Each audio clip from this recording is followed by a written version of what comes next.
Nobody really knows how this war will end.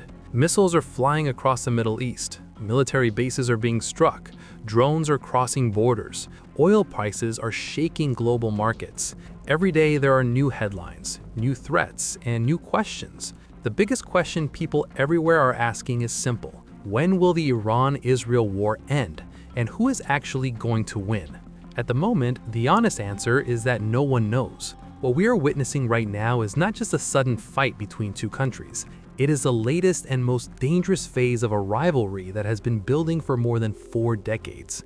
To understand where this war might go, we first have to understand how it reached this point. The roots of this conflict go back to 1979. Before that year, Iran and Israel were not open enemies. In fact, during the rule of Iran's Shah, the two countries maintained quiet cooperation. But everything changed with the Iranian Revolution. The monarchy collapsed and a new Islamic government came to power.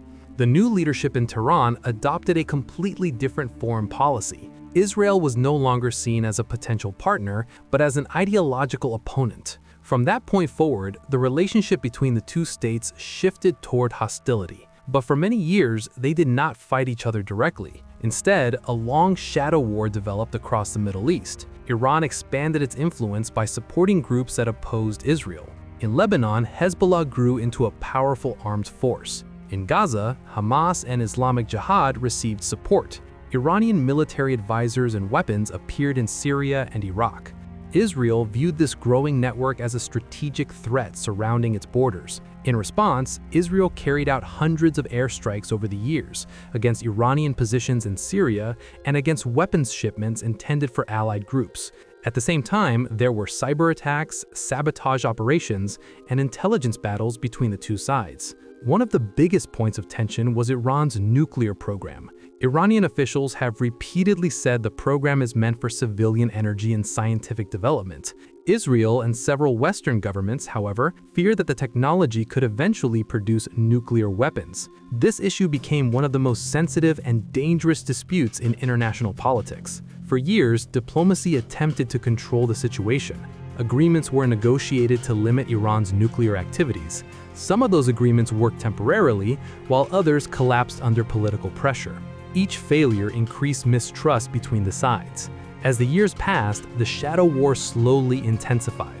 Missile attacks, drone strikes, and targeted operations became more common. Iran and Israel exchanged blows indirectly through allies and regional partners.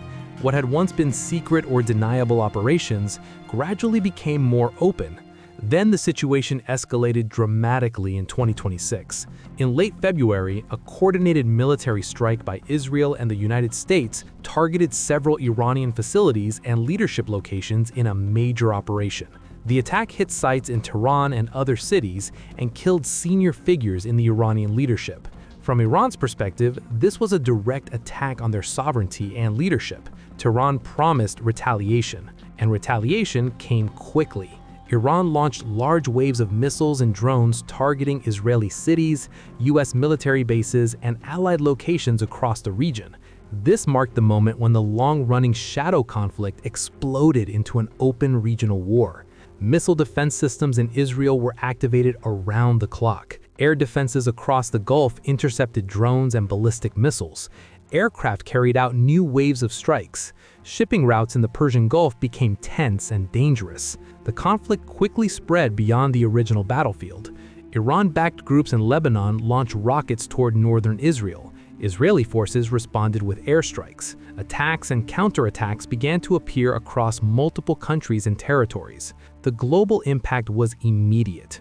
Oil markets reacted sharply as tensions rose around the Strait of Hormuz, one of the world's most important energy shipping routes. Insurance costs for ships traveling through the region increased dramatically. Air travel routes changed. Governments issued warnings to citizens. Military forces from other countries moved into defensive positions in the region. But the biggest question remains: who is actually winning this war? The answer depends on what each side is trying to achieve. From Israel's perspective, the main objective is to remove what it sees as a long-term strategic threat.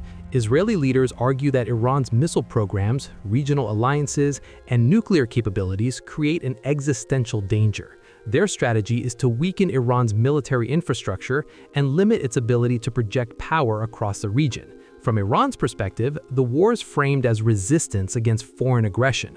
Iranian leaders say they are defending their country from attacks and responding to violations of their sovereignty. By launching missiles and expanding the battlefield, they aim to demonstrate that any attack on Iran will carry serious regional consequences. Both sides believe they are acting defensively. Both sides believe they must show strength.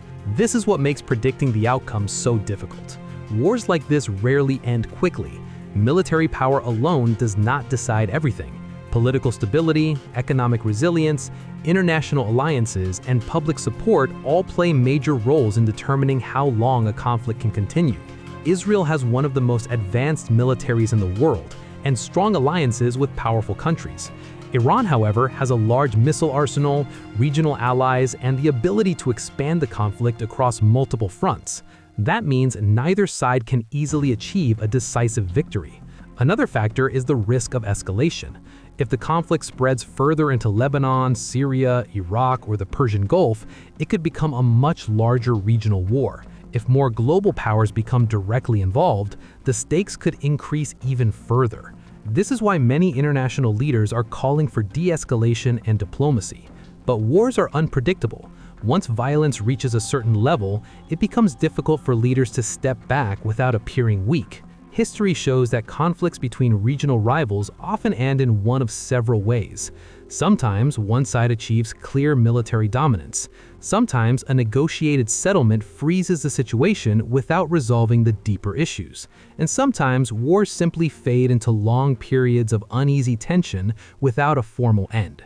Right now, it is impossible to say which of these paths the Iran-Israel war will follow. What is clear is that this conflict did not start suddenly, and it probably will not end suddenly either. It is a result of decades of rivalry, ideological differences, security fears, and geopolitical competition. And, like many conflicts in the Middle East, the consequences will likely be felt far beyond the battlefield.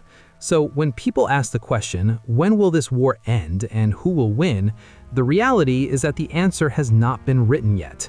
The missiles are still flying. Diplomats are still talking. Military planners on both sides are still preparing their next moves. History is unfolding in real time. And until the guns fall silent and a political solution emerges, the Iran-Israel war will remain one of the most dangerous and unpredictable conflicts in the world.